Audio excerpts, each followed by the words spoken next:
নারীরা কেন সেই পুরুষকেই পরে মিস করে যাকে একদিন উপেক্ষা করেছিল?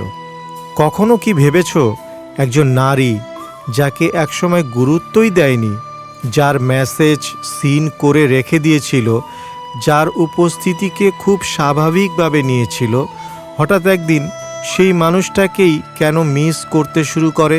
কেন তর্ক, ঝগড়া, রাগ এসবের চেয়েও একজন পুরুষের নীরবতা অনেক বেশি কষ্ট দেয়? আর কেন এই উপলব্ধিটা প্রায় সবসময়ই আসে তখন যখন অনেক দেরি হয়ে গেছে? আজকের ভিডিওতে আমরা কথা বলবো নারীদের সাইকোলজি, আবেগের দেরিতে জাগা উপলব্ধি এবং সেই নীরবতার শক্তি নিয়ে, যে নীরবতা শব্দের থেকেও জোরে আঘাত করে। এই ভিডিওটি শুধু পুরুষদের জন্য নয়, যে কেউ সম্পর্ক, আবেগ এবং মানুষের ভিতরের অদৃশ্য সত্যগুলো বুঝতে চায় তার জন্য। 1. মানুষ সাধারণত যা কাছে পায় তার মূল্য তখনই বোঝে না। একটা খুব গভীর সত্য হলো, মানুষ প্রায়ই যা নিয়মিত পায় তাকে বেশি কিছু মনে করে না। এটা শুধু নারীদের ক্ষেত্রে নয়, পুরুষদের ক্ষেত্রেও সত্য। কিন্তু সম্পর্কের ক্ষেত্রে অনেক সময় দেখা যায় যে মানুষটি সবসময় খোঁজ নেয়, বারবার বোঝে, সহ্য করে, ঝগড়ার পরেও থেকে যায়, তাকে খুব সহজ ধরে নেওয়া হয়। নারী তখন ভাবতে পারে, ও তো আছেই, ও কোথাও যাবে না, এত কেয়ার করে মানে ও থাকবেই। এখানেই শুরু হয় উপেক্ষা। কারণ যখন কাউকে নিশ্চিত মনে হয় তখন তার গুরুত্ব কমে যেতে থাকে। অন্যদিকে যে জিনিস অনিশ্চিত, যাকে হারানোর ভয় আছে, মানুষ সাধারণত তার প্রতি বেশি মনোযোগ দেয়। তাই অনেক সময় একজন নারী যে পুরুষকে একসময় অবহেলা করেছে, সেই পুরুষটি যখন হঠাৎ সরে যায়, নীরব হয়ে যায় অথবা আর আগের মতো থাকে না, তখনই তার ভেতরে প্রথম ধাক্কাটা লাগে। সে বুঝতে শুরু করে, মানুষটা তো সত্যি বদলে গেছে, সে আর আমাকে কেন্দ্র করে বাঁচছে না। আমি যাকে হালকাভাবে নিয়েছিলাম সে তো আসলে আমার আবেগের একটা বড় অংশ ছিল। 2. উপেক্ষার সময় আবেগ কাজ করে না, অনুপস্থিতির সময় করে। যখন কেউ কাছে থাকে তখন তার উপস্থিতি অভ্যাসে পরিণত হয়। আর অভ্যাসের সবচেয়ে বড় সমস্যা হলো, এটা অনুভূতিকে ধীরে ধীরে নিস্তেজ করে দেয়। একজন নারী যখন একজন পুরুষকে নিয়মিত পায় তখন হয়তো সে তার গুরুত্ব অনুভব করে না, কারণ তখন ওই মানুষটা অভ্যস্ত বাস্তবতা। কিন্তু যখন সেই মানুষটা হঠাৎ সরে যায় তখন তার অনুপস্থিতি একটা শূন্যতা তৈরি করে। এই শূন্যতা শুধু মানুষটাকে নয়, তার সাথে জড়িয়ে থাকা অনুভূতিগুলোকে জাগিয়ে তোলে। যেমন তার মেসেজের অপেক্ষা, তার খোঁজ নেয়ার অভ্যেস, তার কণ্ঠ, তার মনোযোগ, তার ভরসা, তার উপস্থিতির নিরাপত্তা। যখন এগুলো হঠাৎ নেই তখন মস্তিষ্ক বুঝতে পারে আমি কিছু হারিয়েছি। আর ঠিক এই কারণেই এক সময় যাকে উপেক্ষা করা হয়েছিল পরবর্তীতে তাকেই মিস করা শুরু হয়। কারণ মানুষকে অনেক সময় তার উপস্থিতিতে নয়, তার অনুপস্থিতিতে সবচেয়ে বেশি অনুভব করা যায়। 3. তর্কের চেয়ে নীরবতা কেন বেশি কষ্ট দেয়? এখন আসি সবচেয়ে গুরুত্বপূর্ণ অংশে। অনেকেই ভাবে ঝগড়া মানেই সম্পর্কের সবচেয়ে খারাপ অবস্থা, কিন্তু বাস্তবতা হলো ঝগড়া মানে এখনও আবেগ আছে, রাগ আছে, প্রত্যাশা আছে, অভিমান আছে, মানে এখনও গুরুত্ব আছে। তর্ক তখনই হয় যখন কেউ এখনও তোমার কাছ থেকে কিছু আশা করে। কিন্তু নীরবতা অনেক সময় বলে দেয়, আমি আর ব্যাখ্যা করতে চাই না, আমি আর লড়তে চাই না, আমি আর তোমাকে বোঝাতে চাই না, আমি ক্লান্ত, আমি সরে যাচ্ছি। এটাই নীরবতাকে এত ভয়ঙ্কর করে তোলে। একজন নারী অনেক সময় তর্ককে সামলে নিতে পারে, কারণ সেখানে প্রতিক্রিয়া আছে। কিন্তু যখন একজন পুরুষ একেবারে চুপ হয়ে যায়, নিজেকে গুটিয়ে নেয়, অর্থাৎ আর অভিযোগও করে না, তখন নারী বুঝতে পারে বিষয়টা আর আগের জায়গায় নেই। তর্কে শব্দ থাকে, নীরবতায় সিদ্ধান্ত থাকে। আর সিদ্ধান্তের নীরবতাই সবচেয়ে বেশি কষ্ট দেয়। 4. নীরবতা কেন মানসিকভাবে এত শক্তিশালী? সাইকোলজিক্যালি নীরবতা মানুষের মনে অনেকগুলো প্রশ্ন একসাথে ছুড়ে দেয়। সে কি আমাকে আর চায় না? সে কি সত্যি এগিয়ে গেছে?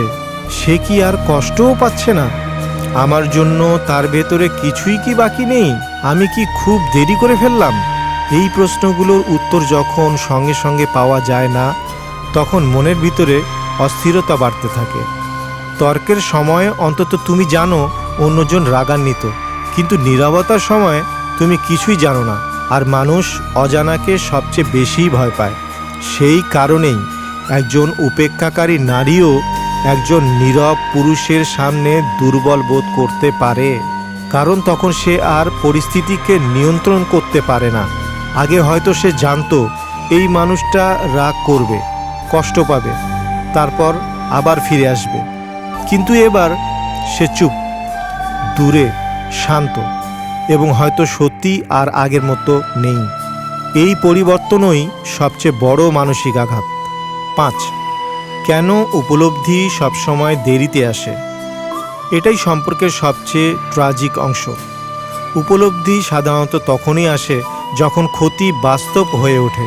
যতক্ষণ পর্যন্ত একজন মানুষকে ফেরত পাওয়ার আশা থাকে, ততক্ষণ পর্যন্ত মন পুরোপুরি তার মূল্য বোঝে না। অনেক নারী ভাবতে থাকে সে আবার আসবে, ও এত সহজে যেতে পারবে না, আমি চাইলে আবার কথা বলতে পারবো।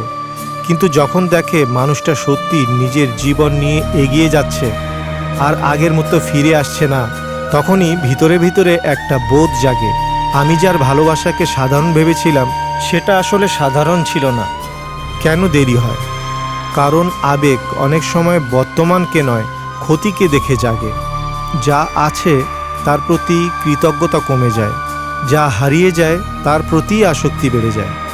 আর এই জন্যই অনেক উপলব্ধি আসে বিচ্ছেদের পরে, নীরবতার পরে, দূরত্বের পরে।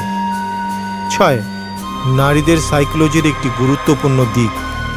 আবেগ প্রায় লজিকের পরে নয়, অভিজ্ঞতার পরে জাগে।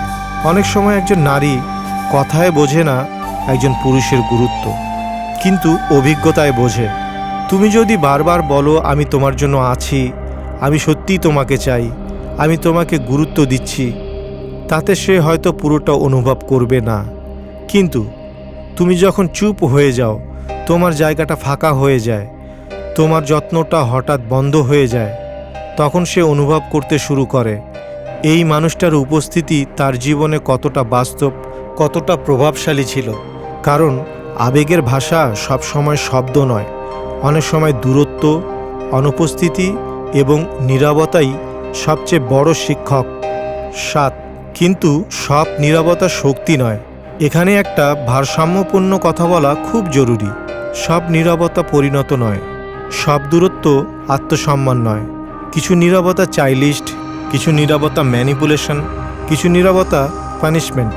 যে পুরুষ ইচ্ছে করে শাস্তি দেওয়ার জন্য নীরব থাকে, মানসিক খেলা খেলে, অ্যাটেনশন টানার জন্য ডিসঅ্যাপিয়ার করে, সে পরিণত নয়। কিন্তু যে পুরুষ বারবার বোঝানোর পরও শুধু নিজেকে বাঁচানোর জন্য চুপ হয়ে যায়, বারবার অসম্মান পেয়ে সরে দাঁড়ায়, নিজের মানসিক শান্তির জন্য দূরত্ব বেছে নেয়, তার নীরবতা ভিন্ন। এই নীরবতা প্রতিশোধ নয়, এটা আত্মরক্ষা। আর এই আত্মরক্ষার নীরবতাই অনেক সময় অন্য পক্ষকে দেরিতে হলেও সত্যিটা বুঝতে বাধ্য করে। 8. যে পুরুষকে একসময় অবহেলা করা হয়েছিল, পরে তাকেই কেন বেশি মনে পড়ে? কারণ সে শুধু একটা মানুষ ছিল না, সে ছিল একটা অনুভূতি, সে ছিল নীরবতার জায়গা, আবেগের আশ্রয়, খোঁজ নেয়ার অভ্যেস, ইগো ভাঙার পরও ফিরে আসা একজন মানুষ, এমন একজন যে থেকে যেত। আর মানুষ যখন থেকে যাওয়া কাউকে হারায়, তখন শুধু একজন মানুষকে হারায় না, নিজের একটা ইমোশনাল সেফটিও হারায়। এজন্যই পরে মনে পড়ে। অনেক নারী পরে বুঝতে পারে সব পুরুষ একরকম নয়। যে মানুষটা সত্যি ছিল, যে সহজে পাওয়া গিয়েছিল বলে তুচ্ছ লেগেছিল, সেই মানুষটাকেই পরে আর কোথাও খুঁজে পাওয়া যায় না। নয়, পুরুষদের জন্য শিক্ষা। এই ভিডিও যদি কোনো পুরুষ দেখে থাকো তাহলে তোমার জন্য সবচেয়ে বড় শিক্ষা হলো নিজেকে কখনো এত সস্তা করে দিও না যে তোমার উপস্থিতি অভ্যাসে পরিণত হয়ে যায় আর তোমার মূল্য শুধু অনুপস্থিতিতে বোঝা যায়। ভালোবাসো, কেয়ার করো, সত্যি কথা, কিন্তু নিজের সম্মান হারিয়ে নয়।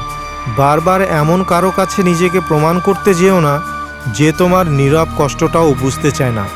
কারণ মানুষকে ধরে রাখার জন্য অতিরিক্ত প্রাপ্যতা অনেক সময় তোমার গুরুত্ব কমিয়ে দেয়।